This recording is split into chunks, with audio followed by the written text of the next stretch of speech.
Aurreko bideoan ikusi dugu nola egin dezakegun lan gure ikasleekin modu asinkronoan edo lumio asinkronoa deitzen geniona. Hau da, nire ikasleen esku, nire edukiak jartzeko aukera. Berdin gertatuko zaigu irakasleekin partekatu nahi degunean, baina noski irakasleekin elkarlanean aritu nahi degunean, beste baldintza batzutan egin nahi izaten dugu.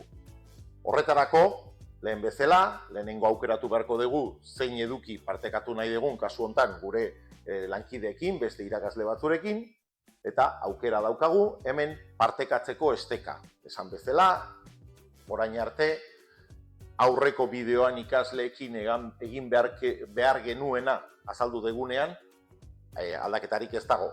Bai, kasu honetan ere ikusi nola daukadan irakasle batekin partekatzeko aukera.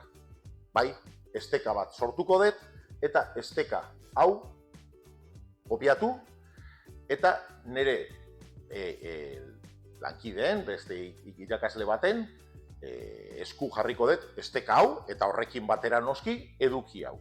Baina, aurreko bideoan esan bezala ikusi dugun aukerarekin alderatuta aldaketa pare bat. Hau da, ez da berdina noski, nire ikasleekin partekatzea edo nire irakasleekin partekatzea. Zein da lehenengo ezberdintasuna?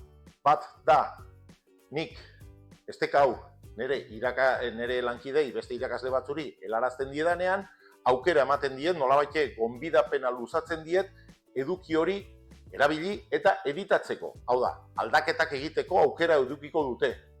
Noski ikasleekin aukera hori etzen. Orduan, hori da lehenengo ezberdintasuna.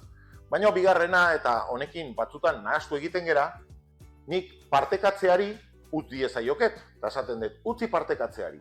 Eta partekatzeari uzten diodan momentuan, nire esteka hori daukaten beste erabiltzaileek, irakasle dianak, ez dute edukiko berriro ere nire eduki horretara sartzeko aukera. Baina horrek ez du esan nahi, honezkero nire eduki hori ezin dutenik erabili. Ze, eta hau itxe egingo dut, eta ikus ezazue, nire lankide horiek nik beraiei luzatutako esteka hori erabiltzen dutenean, ematen diotenean, beraien liburutegian nire edukia ere edukiko dute. Bai? Eta beraien liburutegian, hau da, beraiek Lumion sartu, beraien erabiltzailea erabilita Lumion sartzen direnean, beraien liburutegia edukiko dute noski, eta nire edukia nik beraiekin esteka horren bitartez partekatu dudan edukia, beraien liburutegian ere agertuko da. Noski, nik esteka horri partekatzeari usteko agindua ematen baldin badiot, ez zaie agertuko, baina tarte horretan, beraien liburutegian, nik beraiekin partekatutako eduki horren kopia bat egiten baldin badute, eta hemen badaukat kopiatzeko aukera, kopiatu egiten baldin badute, noski, nire nolabait esateko, nire eduki originalean aldaketa gehiago egiteko aukerarik ez dute edukiko eta sartzeko aukera ez dute edukiko, baina kopia bat egin baldin badute, nik baimen hori aktibatuta neukan bitartean edo esteka hori indarrean neukan bitartean, kopia bat egin baldin badute, kopia hori honezkero beraiena da, eta nik horren gainean ez daukat inungo eraginik eta ez daukat ezer egiteko aukerarik. Bai?